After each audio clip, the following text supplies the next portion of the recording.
Welcome to GRE Snacks, snackable episodes about the GRE exam and graduate school admissions. I'm Tyler, the founder of Achievable, and we have an affordable GRE course that includes everything you need to ace your GRE exam. A full textbook, videos on key topics, tons of GRE questions backed by our memory-enhancing algorithm, a built-in study planner and machine learning essay grader, and full-length practice exams. You can try it out for free by visiting achievable.me, and if you like it, use the code podcast to get 10% off at checkout. Now, let's get started. Today, we've got Yuri Gottesman with us from TestCrackers. Welcome back, Yuri. We're excited to have you back. And if you could just give a brief intro of yourself and TestCrackers for those of you who haven't heard you before. Thanks so much for having us, Tyler. I really appreciate it. It's always good to be with you. My name's Yuri Gottesman. I co-founded TestCrackers. We do live small group classes that are online, and you can find out about us at testcrackers.org. Great. So today we're going to be learning one of these, I don't know if you'd call it sort of a TestCrackers method or just kind of a general method, but a way to solve GRE quantitative comparison questions that does not involve plugging in numbers, or at least it doesn't focus on that. And yeah, I'd love if you could kind of walk us through what the strategy is, kind of how it works, and then we can go through some examples. Absolutely. So I will start by talking about my Uncle Stephen. He was a great guy, and he was very talkative, and he liked to use hand gestures to elucidate certain things. And he said one time when I was talking about something, he said, Yuri, that's really the long way of doing something. It's as if you had an itch in your left ear and you raised your right hand up above your head and reached over and scratched your left ear. And and I thought that that was a kind of a nice way of saying, hey, you're doing things the long way. You could just raise your left hand and itch your left ear. Well, sometimes plugging in numbers for quantitative comparison problems is a little bit like using your right hand to scratch your left ear, and that occasionally it is the long way of doing these problems. And I'm not implying that you should never plug in numbers for these problems, but I am saying there's this Mhm. other tool that you can use to quickly algebraically solve these problems. Right, and it's always good to have more tools in your toolbox, and particularly to have different ones for different types of problems. So let's go through this. I'd love to hear about this method. Awesome. So we call it the simplify strategy. And this is when you have quantitative comparison problems. That's where you have two quantities, quantity A and quantity B. And instead of plugging in numbers, we can treat these quantities as if it's an inequality. And we're trying to Mm. simplify the inequality. And there are three basic rules that we use for this simplify strategy. I'll just list the rules and then we'll do some questions together for examples. Rule number one is in order to simplify the quantities, you can add or subtract the same value from both sides. So as long as you Mhm. have the same value on both sides, you can add it or you can subtract it to try to simplify quantities. Rule number two is you can multiply or divide both sides by positive numbers or variables that you know are positive. And this is really important when you're multiplying or dividing that they are positive. And that's because in an inequality, when you multiply or divide by negatives, the sign has to change. And so we have to Mhm. consider that. But if they're positive values, you can multiply or divide to your heart's content and not worry about the sign. And then Got it. lastly, and most people don't do this, but you can multiply or divide both sides by negatives or variables that you know are negative. But you've got to switch the quantities, which means quantity A becomes B. I literally cross off A and write B. and quantity Hmm. B becomes A. And I literally cross off B and it becomes A. If we were in an inequality, that would be the equivalent of switching the sign. But in a quantitative comparison, we don't know what the sign is, so we literally can't switch it. But we Hmm. can switch the quantities, and that switches the sign. Got it. Okay.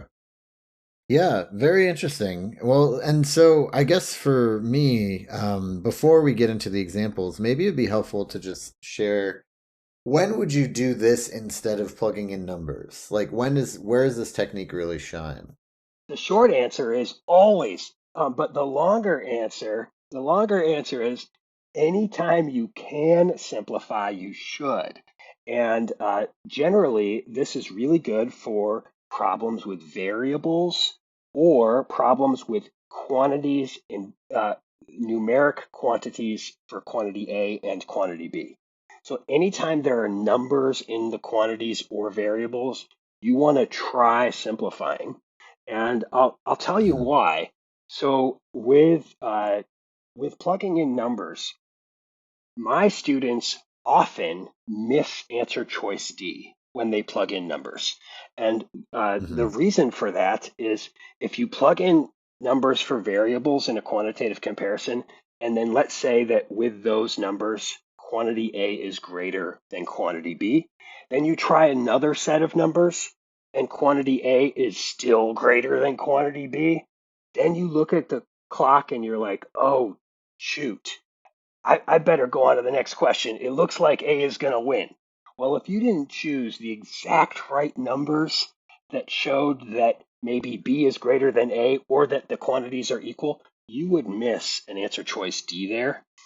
Plugging in Mhm. numbers is also quite time intensive. And Right. if you can simplify, use the simplify strategy, it's usually much quicker, but also more accurate because the goal of simplify is to have like two quantities.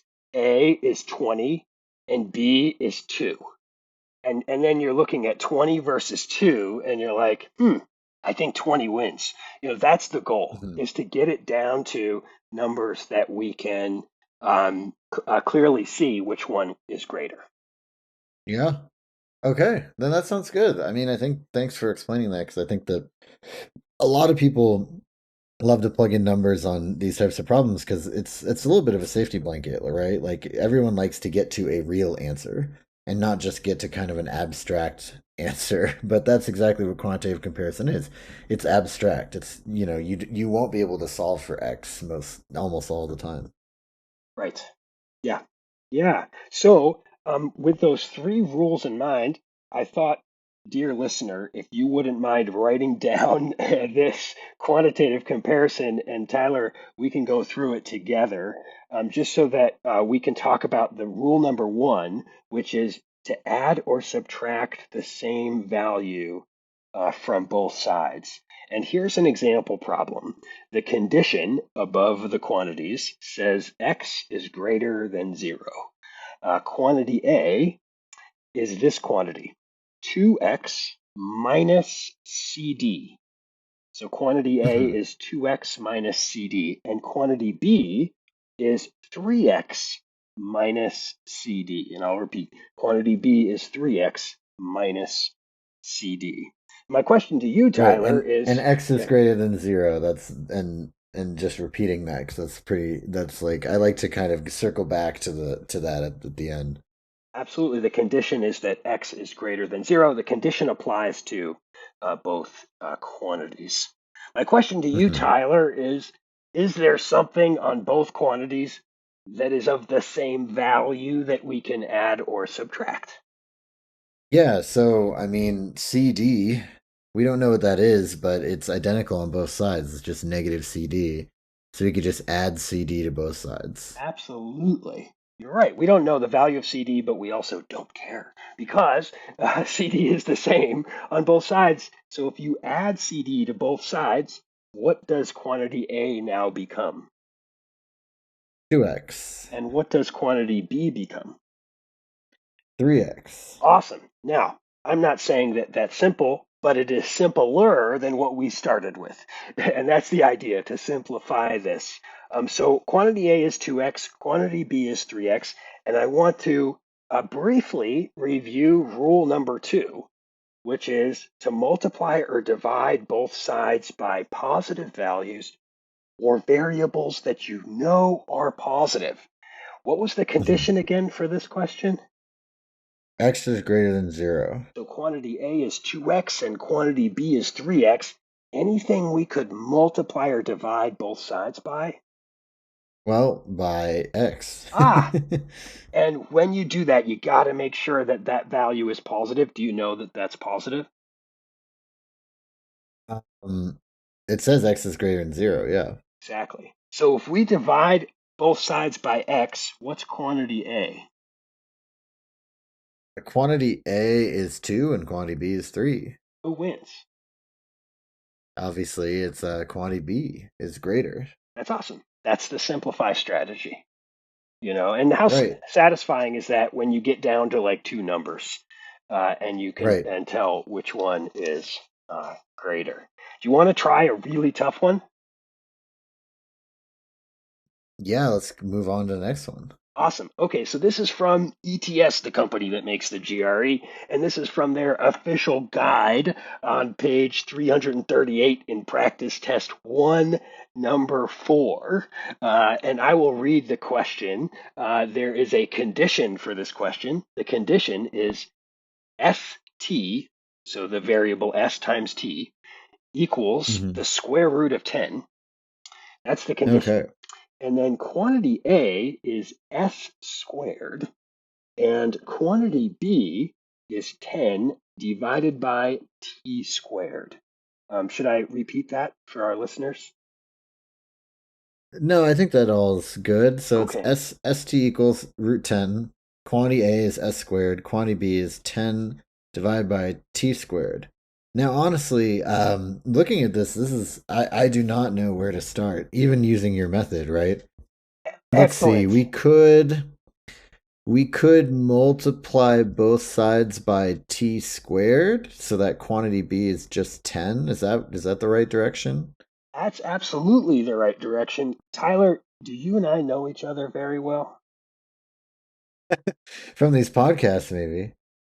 I'm going to ask you a personal question about myself. Okay. And that question is, do you happen to know what my number one enemy in life is? Mm, I do not. So we don't know each other that well, but take a guess.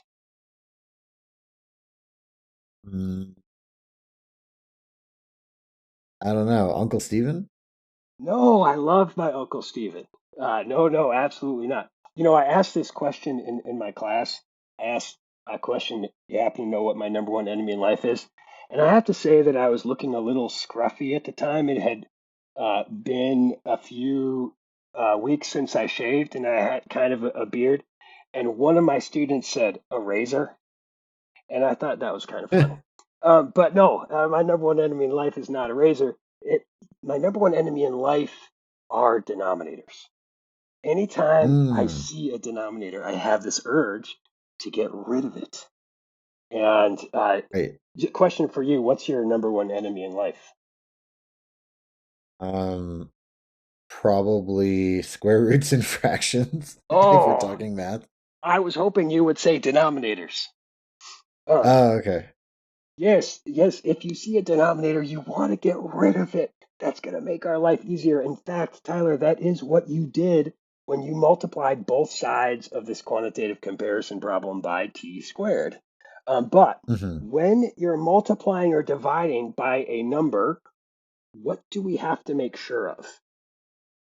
Well, that's positive or negative. Exactly. Do you know whether t squared is positive or negative? Well, it's positive because squares have to be positive. Kinda. Squares have to be non-negative. They could be zero. Oh, sure. It could be Um, 0. but in our case, is it possible that t is zero? No, because st is equals not 0. Right. So therefore, you are correct that t squared is a positive number. which means it is totally cool to multiply both sides by t squared. And Right. when you do That's a good that, check, though. I feel like that check is something that I would miss and then get a question wrong for. yes, that's why you've got me on here, Tyler. What is quantity b become when you multiply it by t squared? So quantity B just becomes 10, which is pretty easy. That's kind of done. That side is looking Nice, good. nice. And what about quantity a? So quantity A becomes S squared times T squared. So the question I have, and I think this is just like an exponent's rule question that I don't know. Hmm. If you have S squared T squared and then ST equals root 10, Hmm. does that mean that S squared T squared equals 10? Like, does it work that way? It I feel like does. there's probably a math way to show that, but I just need, it's been a minute. I feel like that's a challenge. Challenge accepted, Tyler. Okay, check this out. Uh, take the quantity AB and Mhm. let's square AB. Square that whole quantity AB. What do you get?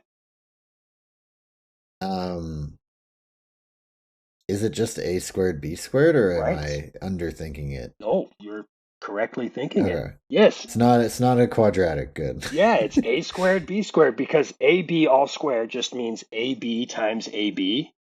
And then there's A multiplied by A, which is A squared, and B multiplied by B, which is B squared. So if AB all squared equals A squared B squared, then can't we go the other way and say A squared B squared equals AB all squared? You know, if like Yes. Yeah. if X equals Y, doesn't Y have to equal X? Right. So therefore, S squared T squared has to go back to ST all squared. And when I say, Oh, right. Okay. Yeah, I see what you're saying. You can write it either way, and so therefore quantity A becomes ST squared, and then hey, ST is equal to root 10. So when you take root 10 and square it, it becomes 10. awesome, awesome. And then what do you have?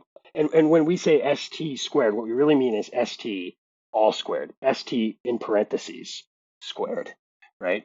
Hmm. Fantastic. Cool. So quantity A is what again? 10 And quantity B? is 10. Who wins? They are tied or equivalent or whatever the official way of saying that they're equal is on the test. Yeah, I don't even know. I would say they're equal. Yes, exactly. That's it. And so we would get answer choice C in that case. Did that make sense? How to do it? Yeah, no, that totally makes sense. The third and Great. final rule for this simplify strategy is that, and most people are a little scared of this one, but we can do it, is that you can multiply or divide both sides by negatives Hmm. or variables you know are negative, but you have to flip the quantities. And so, what I Hmm. want to caution folks is that when you add or subtract, you could be real free with that. You add or subtract whatever you want to both sides, and it's cool. As long as it has the same value, we don't care, it's fine. But when you multiply or divide, you gotta be really careful. You have to know the sign of what you're multiplying or dividing by. So, like, Hmm. if I were going to multiply both sides by the quantity Q, and I didn't Hmm. know whether Q was positive or negative, I couldn't do it with this strategy. Right.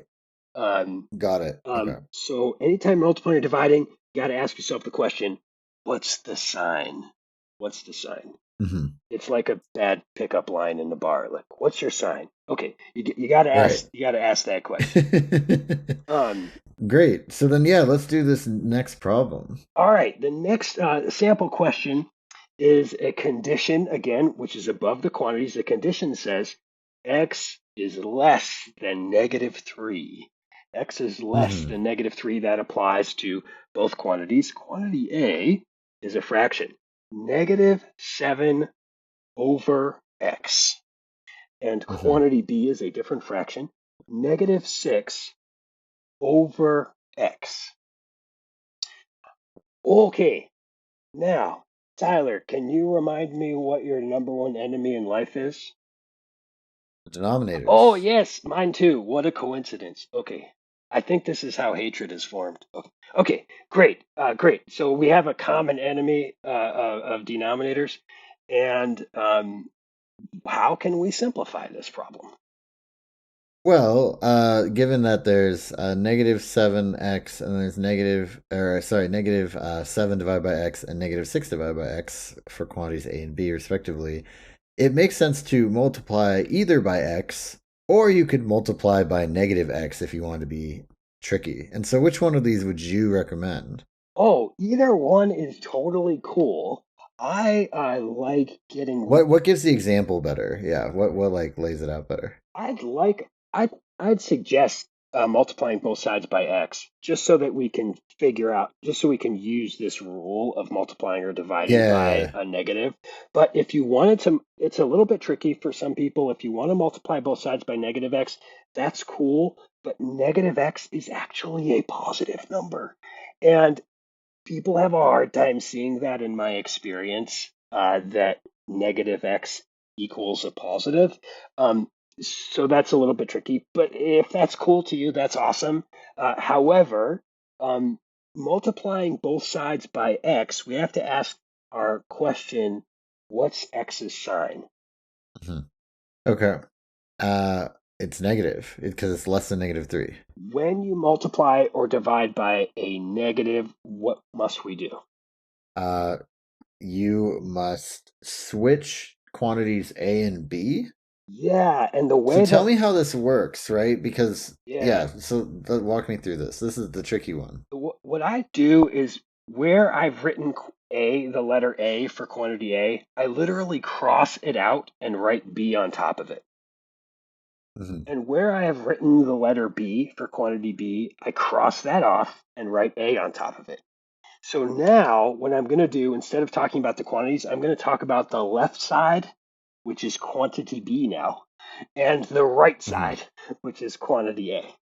So that's what you have to do when you So multiply or now, so divide by now we're negative. saying quantity B is negative 7 divided by x multiplied by x. Yes, the left side. Let's call it the left side, right? Uh, Sure, left side and is what's the right got it. what's the right side? Well, that would be negative 6 divided by x multiplied by x. So all those x's cancel out, and we end up with the left side being negative 7 and the right side being negative 6. Awesome. Now, who is bigger, -7 or -6? Negative 6 is bigger. And then tell me what quantity that refers to. Yeah, that's where it's kind of tricky. So is it quantity A? Yeah, right? You crossed off B and wrote A. That's the right side now. And -6 is still on the right side, right? And when you refer to the right side of the quantitative comparison, what letter do you have above that? Right, letter A. That's it. Yeah, that's okay. I see that it screws you up because basically the 6 and 7 switch places in a way. But like it makes sense because x is negative and you've got a double negative going on. So you want basically like the bigger number. And okay. It definitely messes with your head a little bit. If you cross off the letters and write the new letters, if you try it a few times, it should be okay, right? Like if you cross off quantity B and write A on top of it, and then you don't move the sides at all. You're just Yeah, yeah. replacing the letter. Then on the right side you have -6, and then you're like, oh, that's bigger than -7. What does -6 refer to? Which quantity? And you look up and it says quantity A. Yeah, Right. and you're done. Yeah. I mean, it works. It definitely works. It definitely also messes with you, I think, a little bit. It is tricky. Your other idea of multiplying both sides by -x was a quite good one. And if you do that, you wouldn't have to switch the quantities. Uh, Yeah, that's actually because then it would basically be 7 and 6, and A is 7 in that case. that's ex- Interesting. That's exactly right. But you do have to recognize that negative x is a positive number to do that, right? Hmm. Which is cool. And then you are multiplying by a positive, so you don't switch the quantities. Awesome. Do you want to try one more question that where we can use simplify? Yeah, let's do it. Okay, this is from another ETS book called Quantitative Reasoning Practice Questions. This is from page 67, and the condition says x is greater than 0. Hmm. Quantity A says, as a fraction, 1 divided by x. Quantity B is another fraction. The numerator is x plus 1, and the denominator Hmm. is x squared. And that Hmm. is our question. And I uh, can see how this one is a lot easier with the simplify strategy than the plug-in number strategy, because for this one, you just want to multiply both sides by x squared. bingo, Uh, bingo. yeah, because then the left side becomes x, right? 1 divided by x multiplied by x squared equals x. And Good. the other side is x plus 1 divided by x squared multiplied by x squared is x plus 1. So it's literally x versus x plus 1. Tyler, I want to You always stop know that you. I x want to plus 1 is stop you. I bigger. know what you're thinking, that one of them is bigger than the other, but I want you to resist that urge. So in quantity A, you're down to x. In quantity B, Mhm. you're down to x plus 1. I want to Right. challenge you to continue using the simplify strategy. Is there anything we can add or subtract to both sides at this point? Oh, I see. Yeah, we could get rid of x. Ah, do you know? And at this point, because you're just subtracting x, we don't even care about its sign. Remember, we only care about Hmm. the sign when we're multiplying or dividing. So what is quantity Mm. A if we subtract x from both sides? 0. What's quantity B? 1. Who wins? Quantity b. Awesome. There's a computer science joke in here somewhere about zeros and ones, but I don't know enough about computer science to make that joke. Um, I, but you are correct that quantity B wins with the simplify strategy. Um, Very that cool.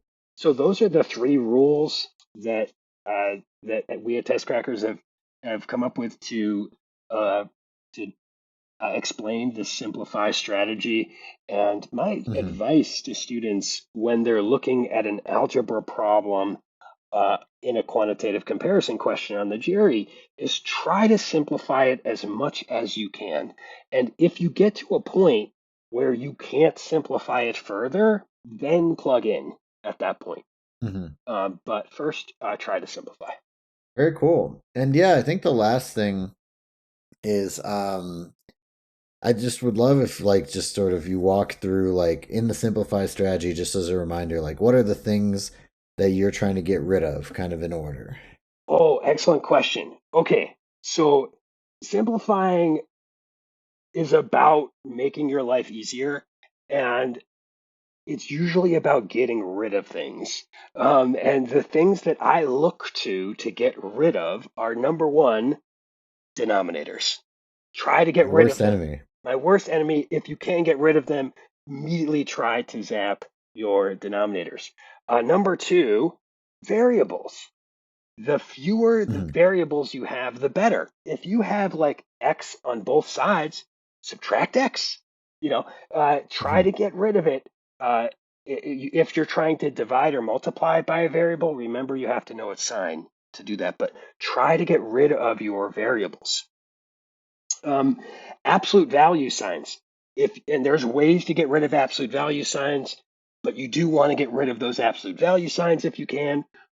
Your enemy originally, radicals and exponents, you do want to get rid of those as well. That will make life easier. And then unbunched variables. What I mean by that is if you have like x's on one side and x's on the other side, um, it's, it's actually the opposite of life. Like you want your x's on the same in the same room. In life, you probably don't want your x's in the same room, but in a quantitative comparison problem, you do. Bunch your variables, get your x's together, get your y's together, and that should make life a little bit easier. Fantastic.